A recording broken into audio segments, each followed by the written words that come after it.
ജൈവ വൈവിധ്യം എന്നുള്ള വാക്ക് പറയുമ്പോൾ പലപ്പോഴും പലരും വലിയൊരു അപരിചിതത്വം ആ വാക്കിനോട് കാണിക്കാറുണ്ട്. എന്താണ് ജൈവ വൈവിധ്യമെന്ന് അവർക്ക് മനസ്സിലാകുന്നില്ല.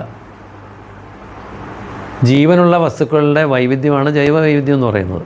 അതിൽ ചെടികളും ഔഷധ സസ്യങ്ങളും മരങ്ങളും മാത്രമല്ല, എല്ലാ ജീവികളും, ഭൂമിയിലെ ബാക്ടീരിയ തൊട്ട് ഇന്ന് ഏറ്റവും വലിയ ജീവി എന്ന് പറയുന്ന തിമിംഗലം വരെയുള്ള എല്ലാ ജീവികളും ഉൾപ്പെടുന്ന ആ ഒരു ശൃംഖലയ്ക്കാണ് ജൈവ വൈവിധ്യം എന്ന് പറയുന്നത്.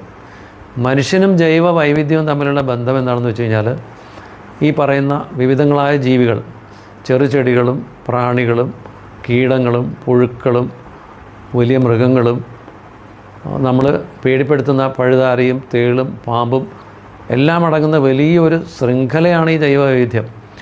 അവരെല്ലാം ചേർന്ന് വിരിച്ചു നിർത്തിയിട്ട് വലിയൊരു വലയിലാണ് അപ്പെക്സ് പ്രെഡേറ്റർ എന്ന് വിളിക്കാവുന്ന, അല്ല അപ്പെക്സ് കൺസ്യൂമർ എന്ന് പറയാവുന്ന മനുഷ്യൻ നിലകൊള്ളുന്നത്. മനുഷ്യൻ സത്യത്തിൽ ഒന്നും മറ്റുള്ളവർക്ക് ഗുണകരമായ രീതിയിലൊന്നും നമ്മുടെ അറിവിൽ ഉണ്ടാക്കുന്നില്ല.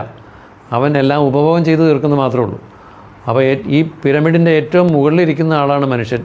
പക്ഷേ പിരമിഡിൻ്റെ അടിവശം എന്ന് പറയുന്നത് ഈ കൊച്ചു കൊച്ചു പ്രാണികളും ജീവികളും മൃഗങ്ങളും ജന്തുക്കളും പക്ഷികളും ഉരകങ്ങളും വിഷജന്തുക്കളും എല്ലാം ചേർന്ന് അടങ്ങുന്ന വലിയ ഒരു അടിത്തറയിലാണ് ഈ മനുഷ്യനെന്ന അപ്പെക്സ് കൺസ്യൂമർ ജീവിച്ചിരിക്കുന്നത്. ഇതറിയാതെയാണ് നമ്മൾ ഈ ഭൂമിയിൽ കാണുന്നതെല്ലാം മനുഷ്യ കേന്ദ്രീകൃതമാണെന്ന് വിചാരിച്ച്, അല്ലെങ്കിൽ മനുഷ്യന് വേണ്ടി നിർമ്മിച്ചവയാണെന്ന് വിചാരിച്ച് നമുക്ക് ഉപയോഗമില്ലാത്തതിനെല്ലാം നശിപ്പിച്ച് കളയുന്നത്. ഈ നശിപ്പിച്ച് കളയൽ നമ്മളിരിക്കുന്ന വലിയ പിരമിഡിൻ്റെ അടിത്തറയാണ് മാന്തുന്നത്, അല്ലെങ്കിൽ നമ്മളിരിക്കുന്ന സ്ഥലത്തിൻ്റെ കാൽച്ചുവട്ടിലെ മണ്ണാണ് ഒലിച്ച് കളയുന്നത് എന്നുള്ള ആശയം പങ്കുവയ്ക്കാൻ വേണ്ടിയിട്ടാണ് ഞാൻ ഈ ഉദാഹരണം പറഞ്ഞത്.